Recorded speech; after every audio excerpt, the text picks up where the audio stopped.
Hello chess family, it's me National Master, Jesse James, and today we're going to be taking a look at another game of my 60 most memorable games by Bobby Fischer. Some consider him one of the best chess players in history, who might argue after seeing a lot of his beautiful games. Let's go ahead and take a look at this one. We're now on game number 4, Pilnik versus Fischer. This one is from 1959, Tact and Tactics. A very nice Nadjorf here with a nice endgame finish. Here we go. We start off with e4, c5, knight of 3, d6, d4, c takes, knight takes, knight attacks the pawn, knight defends the pawn, and of course for the knight off, we're going to go ahead and play pawn to a6 here. I like the way that Fischer plays this line. Pilnik plays a very interesting line. He just plays bishop b2, the classical variation. Definitely not one of the most aggressive ways to play. With that being said, you know, classics are classics for a reason, and this is still a very solid way to play. All right. Bobby goes ahead and plays pawn to e5, which I think is a very good way to play against this solid line. e5 is going to be very, very aggressive, and, well, it's a Nadjorf, so we might as well be aggressive anyways. Knight b3 gets played, and bishop to e7. Castles, castles, and bishop to e3. Again, Pilnik is not really doing anything very interesting with his opening development. He's castled kingside. He's developed his pieces to some good squares. The good and bad thing about this, although it's been very easy for him to develop, he doesn't have any really complicated plans here. And you're soon going to see how, well, Fischer's just going to take over this game. Bishop e6 gets played, and pawn to f3. This is definitely something that I will criticize highly. Usually when you're playing in these kind of Sicilian games, especially as white, this f3 move doesn't really do anything. It's only going to maintain the structure. Typically what you do as white in these games is you're going to try and keep the center closed, or maybe try and open it, but most of the time you're going for kingside attack. With this pawn f3 move, well, again, you're just not doing too much. This gives black plenty of time to create counterplay. And f3 is just trying to hold the position. Plenty of time for Fischer to make some counterplay. Queen c7 gets played. Queen to e1. Here, Pilnik is playing for either queen g3 or queen to f2. At least he's trying to do something in this situation. Knight b to d7 and rook to d1, trying to hold down this d5 square. Now, if Fischer really wanted to, he could have played d5 the previous move, but in my experience, it's always best to continue development before playing for pawn to d5. And, well, even if you can play d5 here, you want to actually keep this kind of pawn structure because, again, although the pawn structure is strategically weak, you get a lot of dynamic play because of this imbalance. And this is one thing that does frustrate me when I am playing the white side of this. So rook d1 was played to try and hold down this d5 from being played. If black achieves d5, he's going to be equal if not better. And let's go ahead and keep expanding on the queen side. What do you play here? What's a common plan? Hopefully you know it. Here, as black, we're going to be trying to open up the center. And then, of course, we're going to be pushing on the queen side. And a good way to do that is to play pawn to b5. The idea here is very simple. c4 is always a good square on the queen side for black. You can always put a knight here. You can put a bishop here. Or you can just keep pushing your pawns forward here and try to open up and make these pawns a weakness to be targeted. And this is exactly what Fischer does. That's why, well, Pilnik goes ahead and plays rook to d2 here. The idea? Well, we want to try and defend the c2 pawn. Fischer already had a simple idea, pawn to b4, kicking the knight, and the queen can take on c2. So rook d2, just trying to defend. And, well, what do we play here? Knight b6. Again, the c4 square is a very important square here, so we're trying to go ahead and either put the bishop or the knight here. In my experience, it's good to put the bishop here because the knight is going to be a very good piece to maintain there. If you play knight here, bishop will take most of the time. So you play bishop c4 here, so if they do trade, the knight comes in. If they don't, you can simply trade your bishop off and then put your knight to c4 here. And here the knight c4 is already doing really well because we're attacking the rook on d2 and also the pawn on b2 here. And this is typically why the knight does so well here because it attacks this weak b2 pawn. White goes ahead and plays queen to f2, putting pressure on the knight. And simple chess here. Fischer just goes ahead and plays rook a to b8. And this makes a lot of sense because, well, maybe we'll go knight c4 here. And if they do take, pawn takes, and the rook is opened up to go ahead and attack the b2 pawn. Again, Fischer's concentrating where he needs to on the queen side. And, well, since white never developed a kingside attack, they're really just going to be defending here. And this knight c4 move is so annoying. And we also want to try and get a little bit more control over this d5 square, that he goes ahead and just plays bishop takes b6. And black is plenty of happy here because, well, you know, first off, Fischer's going to be getting the bishop pair, And also, he's going to be getting this dark square bishop, which is a very important strategic piece. Typically, this white bishop is really good for attacking. As you can see, not this game.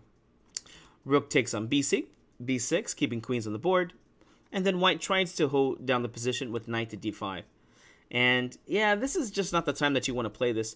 Typically, when you try to get your knight to d5 in these games, you want to go ahead and maintain the knight there, meaning you want to keep a piece here that can be mobile. What happens here is Fischer just goes ahead and simply plays knight takes d5, pawn takes d5, and now, well, it's easy to see that black has a better position here because one of the biggest weakness in this position was the backwards d6 pawn. Once you play the knight here and the knight takes, pawn takes, you'll see, well, this pawn is now in the way of the rook, so you can't even put pressure on this pawn anymore. And, well, open c file now. This pawn is going to be underneath attack. All right, bishop to d7 got played. And pawn to f4 here. Here, white is just trying to create some kind of counterplay here because black has already achieved an open file, and he's going to keep putting pressure on the queen side over here. Bishop f6 gets played. Very nice move. Of course, if you take, this is exactly what white would want. I'm not saying this is particularly great for white, but, you know, to take is a mistake. Go ahead and try to create your own ideas here. Bishop f6 now makes an idea of if they do take on e5 here, we can take back with the bishop. I don't think you want to take back with the pawn here, as you might be allowing a passed pawn to be made here. And also this weak square on c5 here, you can see that the queen and knight are already putting pressure on the square. So pawn c3 gets played. Again, one of the ideas is to play pawn takes and bishop takes on b2. A nice little x-ray attack here. c3 got played. Rook to b8, taking time here. The rook is not going to be doing anything over here on b6 anymore. Maybe we're going to readjust it to c8. Also, just a good idea to keep your rooks together. F takes e5 was played, and of course we take back with our bishop. Again, you don't want to take back with the pawn here, as d6 is already another good move, or c5 making a weak square. So, bishop takes on e5, and knight to d4. And the knight actually is looking like it's going to find a good square here. The knight looks like it's going to jump over to f5, maybe even knight c6 in some lines here, but at least the knight's doing something better than it was doing on the b3 square.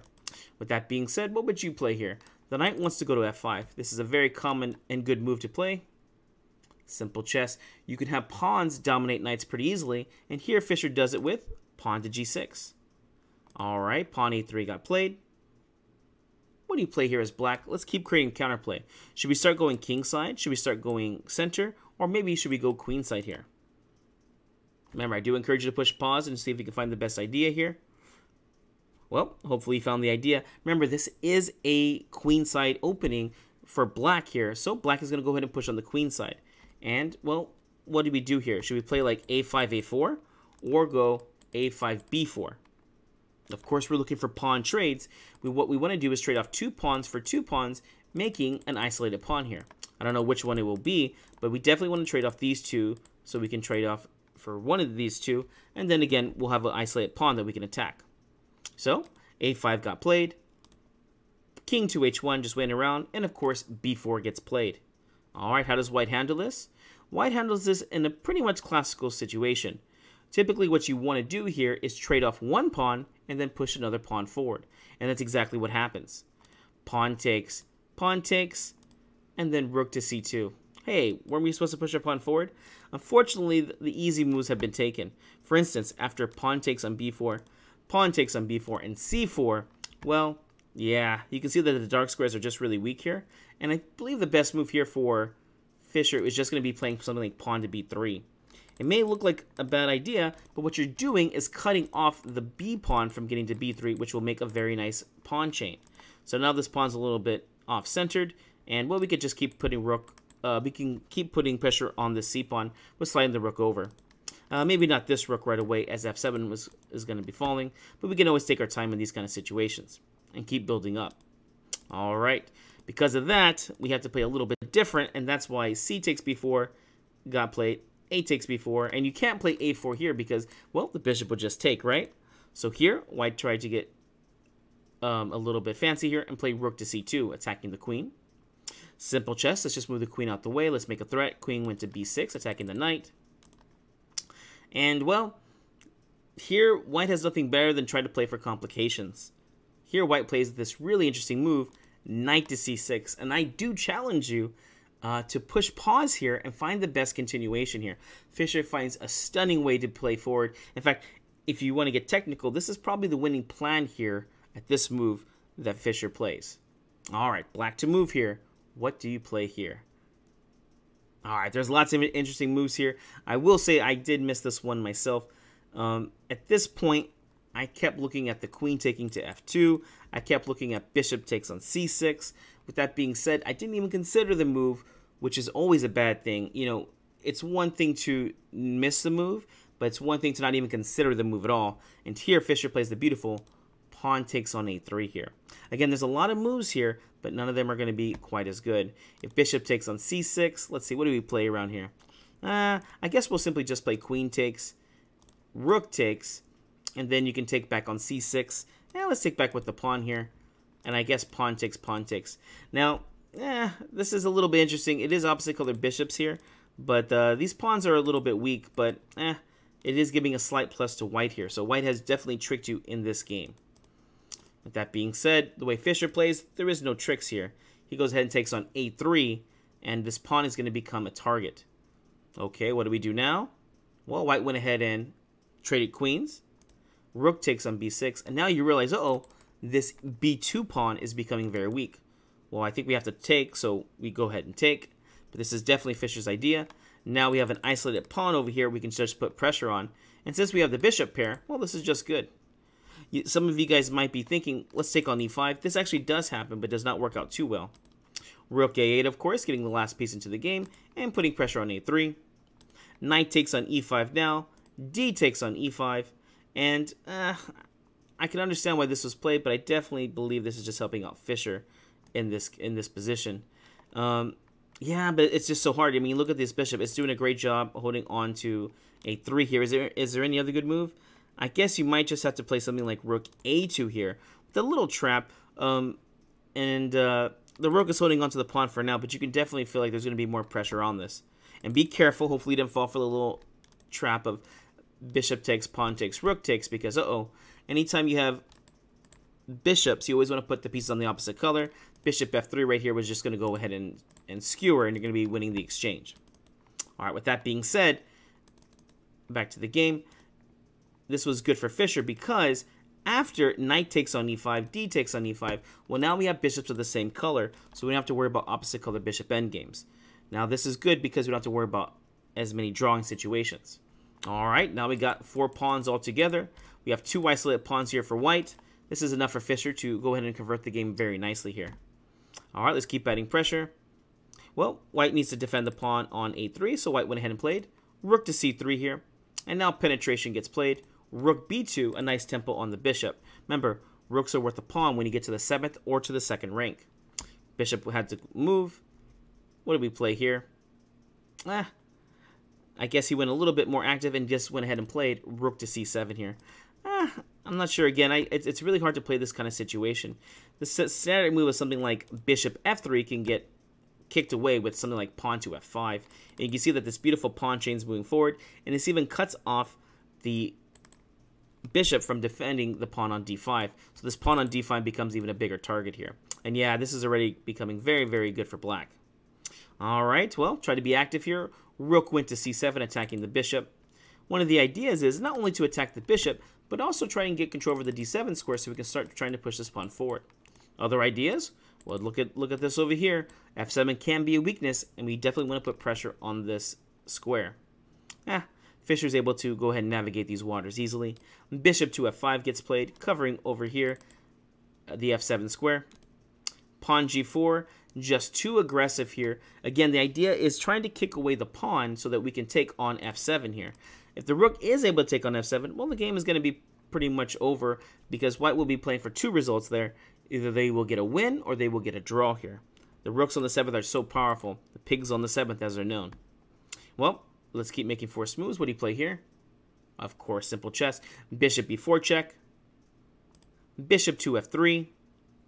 And now, what do we do now?